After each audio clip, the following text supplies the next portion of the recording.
Hi there, beautiful souls. It's Tuesday, talk with Grada, and today I want to unpack the notion that rich people stay rich and poor people stay poor. So this talk is about how sometimes children from rich families continue to stay rich and poor people continue to stay poor, right? And I'll unpack it and explain it in a way that's going to help you in your life and give you some movement and freedom in areas of your life where you could be struggling. So I've chosen this topic because it's easy to see. It's something that we can easily relate to, because we've seen people like wealthy families. We see wealthy celebrity families and their children benefit from the wealth and so on. And then we also know the other side of the story, that people that are extremely poor or born in poverty, it's difficult for those people to rise above their circumstances. And so I just want to explain how this works. The reason that this is the case is because during the first 7 years of our life, so from the moment we're born up till about 7 or 8, we're just constantly absorbing information from our parents or our primary caregivers, like mainly our parents and our community. So like we copy some, we see mommy do something, the way mom pays for a bill, or the way mom and dad talk around money, and we copy that. It goes into a download in our computer, and it's now gone into a program that already starts to run a life.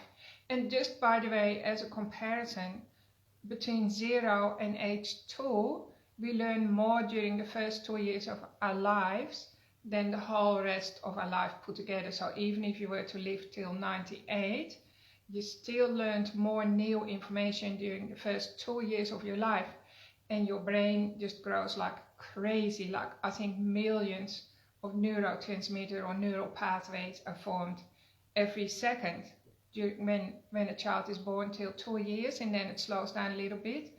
But the thing is, the child, up until we are 7, we're living in a sort of a hypnotic state. So we're literally hypnotized non-stop. So as a parent, this is a big responsibility, but I'm not really talking about that. I'm talking about ways that you can free yourself from some of the struggles that you might be experiencing, and I'm going to show you ways to do that. Because till you become aware that this is the case in you can work harder, put in more effort. This could apply to your relationships too, of course. Like some people are lucky in money and unlucky in love. So just think of some of those sayings that you've heard over your life, and really question yourself, have I based some of my programs on those sayings? Like, for instance, you'll never amount to much, don't give that a go because you're going to fail, or nobody does that and people already tried that and it didn't work. Struggling is noble. What are some of the things that you might have heard, like life is a struggle, things are hard, what do you expect, and so on. So these are all like disempowering beliefs. But people that were born in rich families, they were imprinted with completely different beliefs around money. And so they can be like the stupidest, silliest people consciously, but their subconscious mind, which is 99% of you, knows exactly what to do with money. So they inherited that body wisdom around money in a lot of cases. So our subconscious mind is the elephant that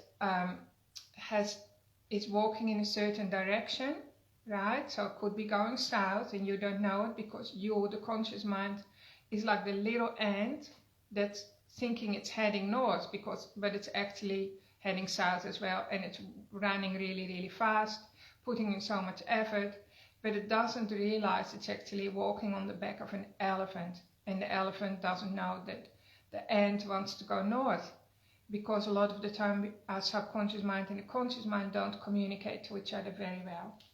So first of all, let's apply this to you today. And so before I go any further, I want you to just become aware of one area in your life where you just feel like, oh, I'm just putting so much effort in all the time, like every day, and I've done this for years already, and yet it's not really paying off, and don't feel rewarded. It's not happening for me.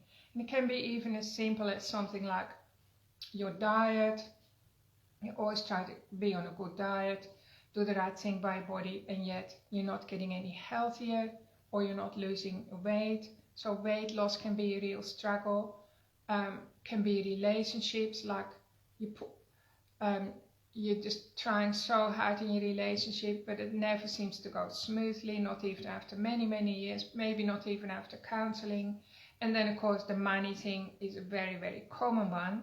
That's why I chose money again. So you're working so hard, maybe even saving up a little bit, and yet it's just you're losing it as fast as it comes in. So I want you to think of a topic where you struggle, right? And just keep that in mind. And so inevitably what's happening in your life is that you have a program that is in conflict with your destination. You have a program running in your subconscious mind that doesn't want you to lose weight. You have a program running in your subconscious mind that doesn't want you to accumulate wealth. It's stopping you.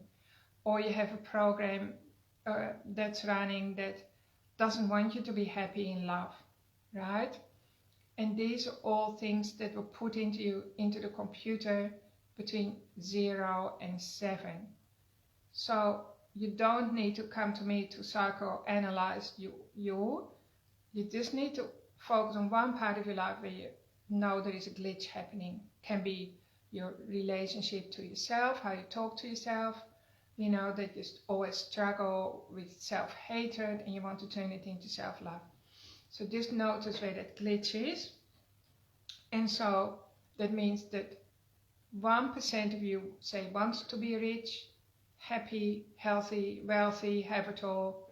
But 99% of you, that's the subconscious mind, is sabotaging all your efforts because it isn't heading in the same destination.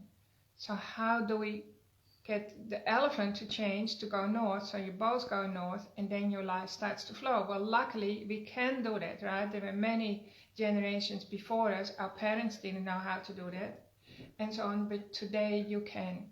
So your subconscious mind responds to repetition and hypnosis, so like meditation in other words. And so the subconscious mind loves repetition. So one way to do that is to engage the thinking mind, like your thinking mind. But I want you to be aware that that's not just all there is to it. Like there are many mindset coaches out there, and they are brilliant when it comes to working with your mind and programs of the mind. But we have 3, stations in your body. The thinking mind, the heart center, which is your feeling mind, and or your soul, and then we have our will center, the center of our will, which sits in our hips. And we have to work with all 3 for you to get easy and consistent changes. So let's say you choose the one, I want to become rich, okay? Like nobody in my family ever had lasting money, and I want to be wealthy. So how you would change your thinking mind is very simple. All day long you just simply say, I'm wealthy, I am wealthy, or I'm rich, I'm rich, I'm wealthy, I'm a wealthy person. And so all day long you repeat that thought over and over and over, and you do that for about 21 days to a month, and now it's gone into the subconscious mind. So it's now eventually, it's like the elephant that's running south. It's actually after maybe 10 days starts to hear it, and it starts to listen, and then after 21 days or a bit longer it starts to turn around, right? So it comes on board with the program, it gets with the program.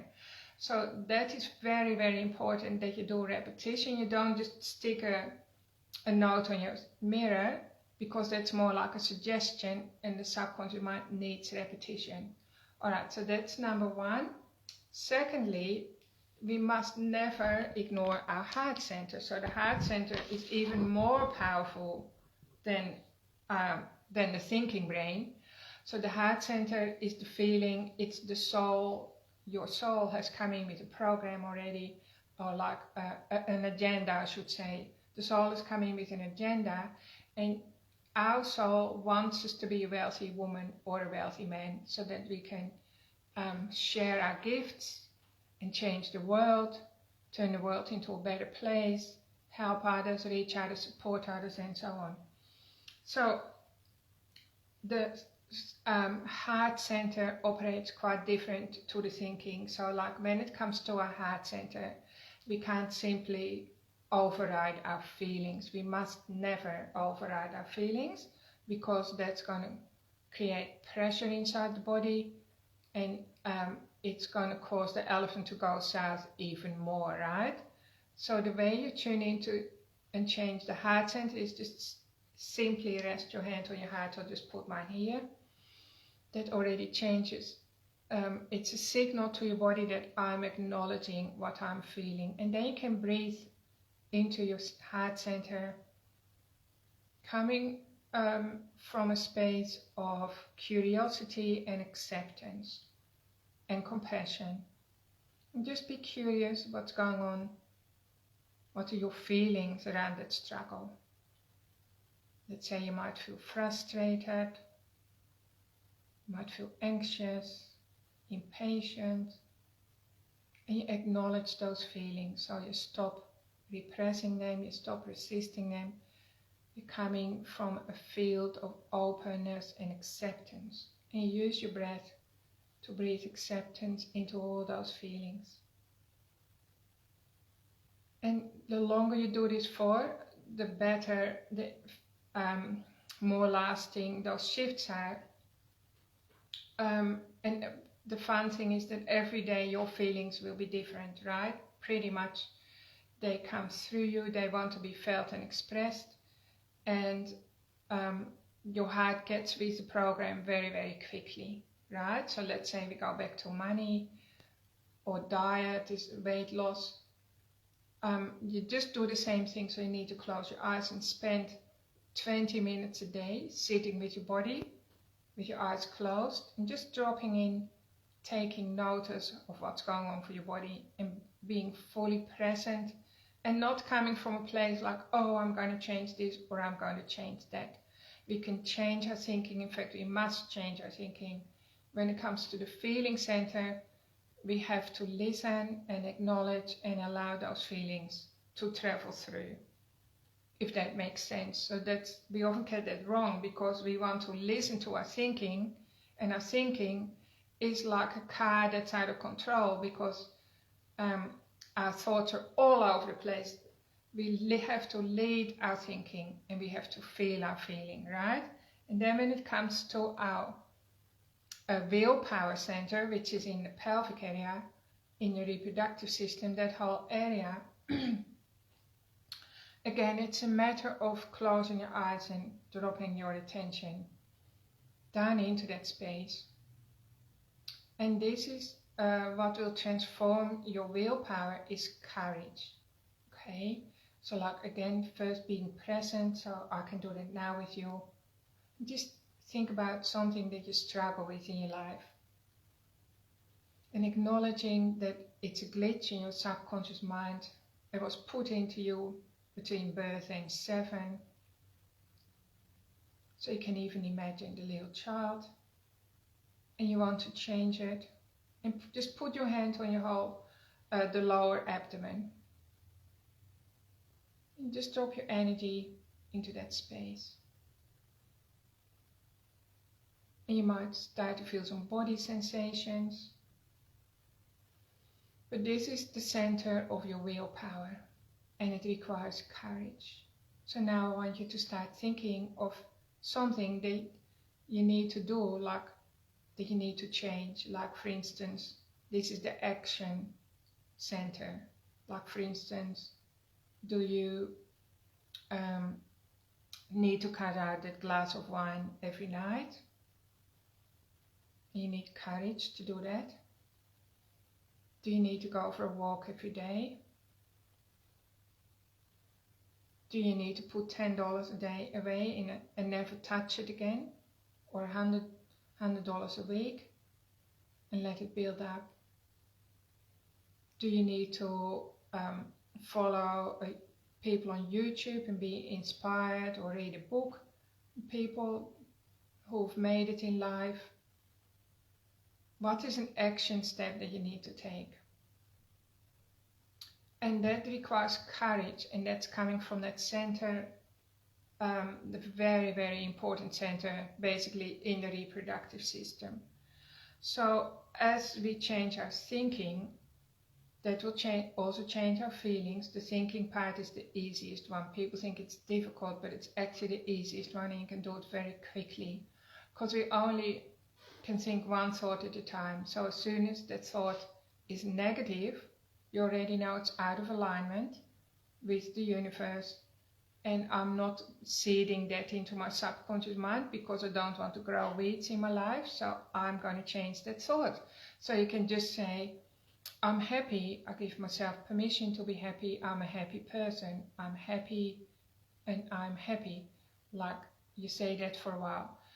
However, that's only one aspect of this exercise. Then you need to daily drop into your heart and feel your feelings. They have to be felt so they can move through you, right? Feel your disappointments, feel your failures, feel the pain of your struggle. And then you can move on to the solution. What is the first step I need to do here? Perhaps I need to go to the gym.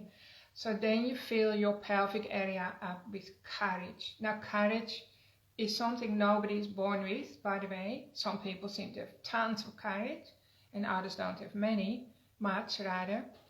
But courage is actually a decision that you make, right? I can make a decision to have courage right now, right? And then you repeat that decision over and over every day, and that's how you can get off struggle street. It becomes automatic, like your results start to change. So whether you lose weight or your relationships become more loving and harmonious, your body gets healthier, money starts to flow. You have to work with those 3 centers, and you can do it. That's like how you change your destiny. Like your history doesn't have to be your destiny. Your destiny is in your hands. And I find that really, really exciting. But for many years earlier on in my life, I was confused around, like, okay, positive affirmations, like say, I'm rich, they build up pressure in your body. And that's true, but that's only because what I didn't know at that time was that we have 3 main centers that we have to work with. Your thinking center, your feeling center, and your center of willpower. So I'm looking forward to hearing from you, and thanks for tuning in. Bye for now.